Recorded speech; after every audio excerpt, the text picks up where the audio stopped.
You feeling good? You rolling already? Cool. Randall, Sigma. Cool. He's rolling, we're rolling. I'm going to go.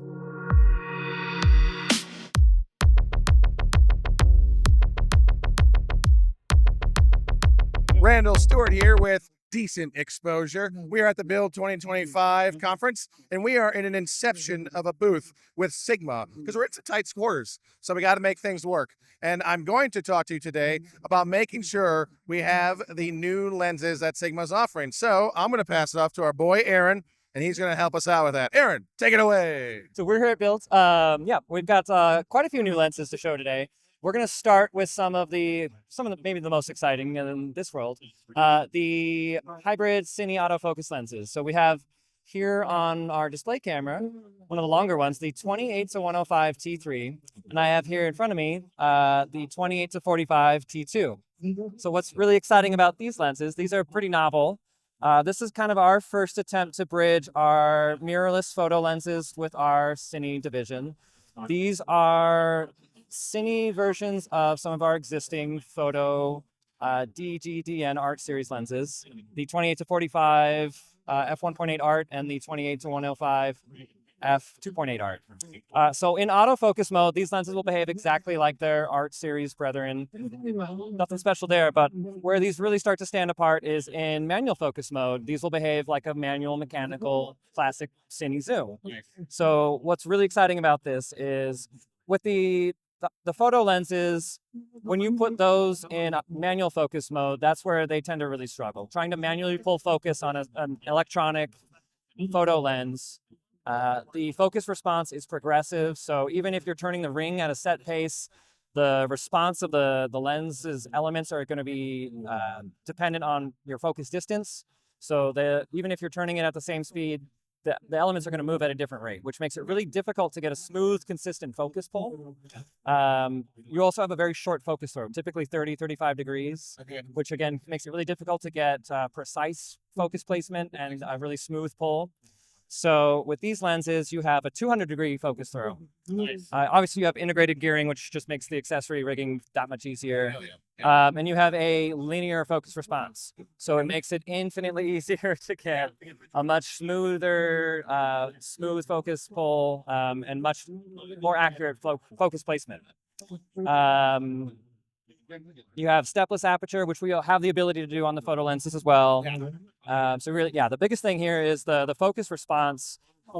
If you're working on a small set and you don't have a focus puller, or you're working in really fast-paced environments where maybe you need the camera to have that quick response to be able to jump and follow your subject, you can throw it in autofocus mode and have the benefit of having that speed, that functionality, which we don't always have the option to do with a classic manual mechanical Cine lens. But when you want to have more control, you can throw it in manual focus and have the benefit of kind of both worlds. So we're pretty excited about those. These are both pre-production prototypes at this point, so these aren't quite ready to hit the streets yet. But we feel pretty strongly that. So we're here collecting feedback. We'll have a few more shows before the end of the year that will be kind of getting the users' feedback. The 28-45 we had last year at Cine Gear and 2 weeks ago at Cine Gear again. We feel pretty good about where this one's landed, and it has had some changes from last year's Cine Gear. Yeah. The 28-105, I think the biggest thing that we're still kind of split on internally is this telescoping design. So the 28-45 is internally zooming, internally focusing as with the photo version, but the 28-105, the photo version, like most photo lenses, it externally zooms. That allows us to make a smaller lens, but in the Cine world, generally, we like to have our lenses internally zooming, internally focusing, so our dimensions don't move. We can, So this is one area that we're still kind of split on internally. Whether this should be a bigger lens that doesn't have any externally moving dimensions, doesn't have the shifting weight, or like the photo version, if it should be a telescoping lens. So that's one of the major points we're trying to collect feedback on in the next couple of months. So far, it's been predominantly, we would prefer it to be a larger internally zooming lens, but that's one of the things we're collecting feedback on. But we should be able to get these out on the streets early next year. What is your favorite animal? That is a good question. I'm gonna say porcupine. Porcupine, that's a good one. So we also have the new Sigma camera, the Sigma BF. This is our latest edition. This is another Leica L mount, full frame, 24 megapixel. This one's a little unique. It's obviously the design is very striking. I like it. It's milled out of a solid block of aluminum. So where the FP and FPL are a little bit more traditional, kind of modular, scalable, dual command point cameras, this one's really meant to be more of a little bit more casual device for more of an everyday kind of carry situation. Not really meant to be accessorized or built upon. It's meant to be basically you kind of pick your perspective, pick your lens, and go. It's otherwise meant to be kind of self-contained. So the idea with this camera was to try to simplify the shooting experience, almost to be a camera that kind of gets out of the way, that you hopefully forget that you're using as much as possible, to keep you from getting lost in the device and keep you engaged in the moment as much as possible. Right. I got to play with these a little bit at the STN in Tampa a few months back, and they're fun. I like them. Yeah, very different way of shooting, but once you get used to the user interface is, I think, the design is striking, but the user interface, I think, is really the most novel thing about it.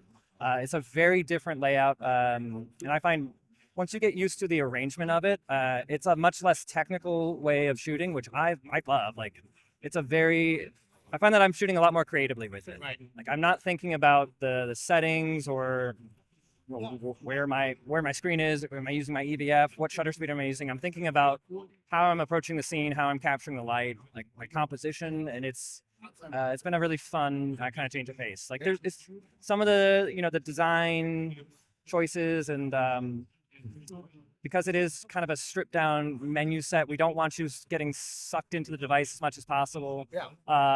It's not going to be the one camera to do everything or everybody's favorite device. But for a camera that you hopefully will be more inclined to take with you more often for those everyday moments, I think it does a very good job of filling. And that's like for me, you know what I mean? I'm an audio engineer by trade usually. So like, I'm not the guy that wants to go trying to set up for 10 minutes on figuring out what shot I want, right? And I did like you said, the user interface is pretty key. Took a moment to kind of figure out when I was playing with it. But like you said, once you do, you're just, oh, here we are and we're shooting. I like that. Yeah. Good stuff. And then the Aizu line, you said you wanted to jump in on as well, right?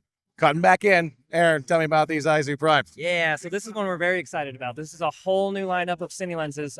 These are throwing a large format circle, so these will cover basically everything short of 65.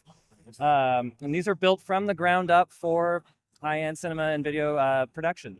Yeah. So this is going to be a set of 12 focal lengths eventually. Right now we have 8. Right now we have the, 25, 27, 32, 35, 40, 50, 65, and 75 millimeter focal lengths. Look at that memory. That will eventually be expanded on with the 18 and 21 on the wide side, 100 and 125 on the long end. Nice. What's kind of exceptional about these, not only are they throwing a very large image circle for large format, larger than our full frame high-speed primes, these are even brighter. These are T1.3 throughout, where our high-speed primes were T1.5 or T2. Okay. So these are larger formats, they're brighter, and they're even more compact. And being designed specifically for cinema, where our high-speed primes were primarily focal lengths or optical designs that were developed for our photo lineup, the EF and F mount lenses. These are, again, built specifically for video, so they're more consistent in terms of the size and weight, so lens swaps are going to be even easier. Your dimensions, your counterbalances aren't going to have to change. The focus throw has been expanded from 180 degrees to 207 degrees, so even more fine control over focus, even easier to get a smooth focus pull. Where the high-speed primes they're always well regarded for the imaging characteristics. A lot of people felt that they were almost too well corrected, that they had maybe a clinical look to them. Yeah. These lenses have a little bit more of a balanced look to them. So they're still modern rendering, but they're they're maybe more forgiving. They have a lot more character to them. Gotcha. So they're still sharp and clean, but they're a lot more organic feeling. They have a lot more fall off, especially wide open. You have a nice natural look. Yeah. They're not going to be quite as biting. They're like the contrast isn't quite as exacting, but they're still a very clean modern look. They don't look like vintage lenses or anything like that. But these are going to be also PL or E mount. So the PL mount is the active /I technology, but we're also adding the Zeiss extended data via 4-pin LEMO output. So these are also very intelligent lenses. They're throwing a ton of data out for visual effects or people that are needing a lot of information for their post-production. Right. That's killer. Yeah. I like that a lot. So these are going to be very practical lenses for modern production. They're going to have a great modern look, but without being maybe over the top or too clinical. They're going to be some of the most compact, brightest, large format lenses out there.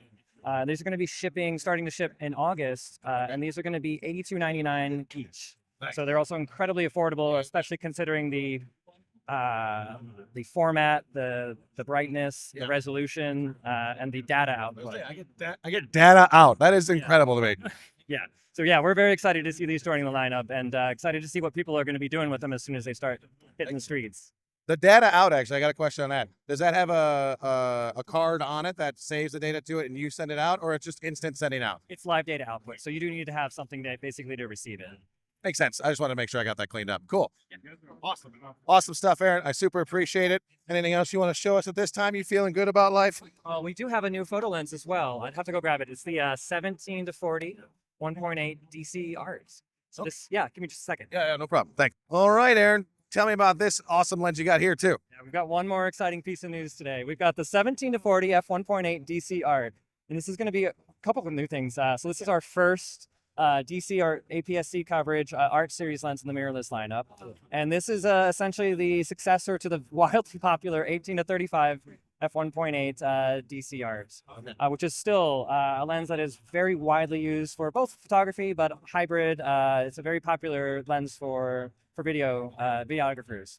Gotcha. It's that range and speed. It's a lens that there's nothing else quite like it. Nice. So this expands on that range in both directions. Cool. It's even more compact, and it's benefiting from a lot of the same improvements in just the build and in the imaging performance that we've seen moving from the DSLR days to the mirrorless days. So it's smaller, it's lighter weight.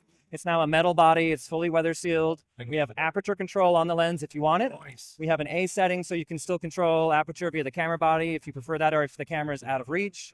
This aperture ring can also be declicked, so you have stepless transitions if you're recording video, which I know a lot of us will be with this lens. We have two autofocus lock buttons on the on the lens that can be reprogrammed to any of the custom functions that the camera body will support. Heck yeah. We have a positive lock on the lens hood, so that's not going to go anywhere until you manually release it. Nice. But yeah, that's the size of the lens right there. So it's incredibly compact for a lens that keeps a constant aperture of f1.8, something that you otherwise need a set of primes to do. Right. So yeah, Nice. yeah. I like that. Is there a price point on those bad boys? This is going to be shipping for $919. Nice. This will be available for Sony E mounts, Okay. Canon RF mounts, Fuji X mount, and Leica L mounts. Cool. Great stuff. Heck yeah. So photographers and videographers, grab that up. But mostly aiming for the photography to start, yeah?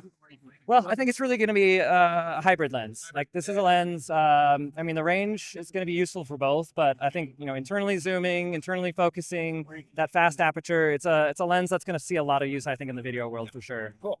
Great stuff, Aaron. I don't got any other cool questions. I do actually. What's your favorite type of cloud? Cumulus. That's the only one I know. How many others are?